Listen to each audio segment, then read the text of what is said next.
Hello বন্ধুরা, finally Bharat 2024 টি-20 বিশ্বকাপের জন্য স্কোয়াড ঘোষণা করে দিল। তো এই টিমে কারা কারা রয়েছে সবই বিস্তারিত এই ভিডিওটিতে জানাবো। তাই ভিডিওটি বিনা স্কিপ করে পুরো দেখবেন এবং চ্যানেলে নতুন থাকলে চ্যানেলটি অবশ্যই সাবস্ক্রাইব করে পাশে থাকা বেল আইকনটি বাজিয়ে দেবেন এবং ভিডিও ভালো লাগলে অবশ্যই লাইক করবেন। তো চলো শুরু করি।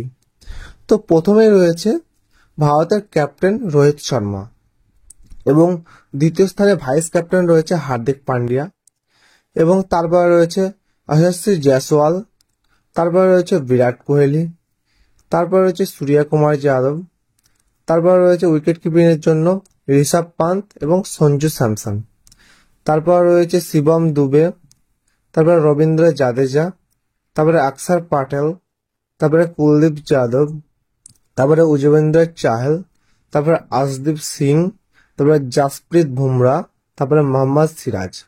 তো এই হলো 15 সদস্যের স্কোয়াড ইন্ডিয়ান টিমের।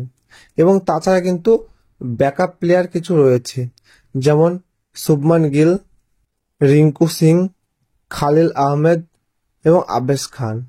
এই চারজন হলো ইন্ডিয়া টিমের 2024 টি-20 ওয়ার্ল্ড কাপের ব্যাকআপ প্লেয়ার।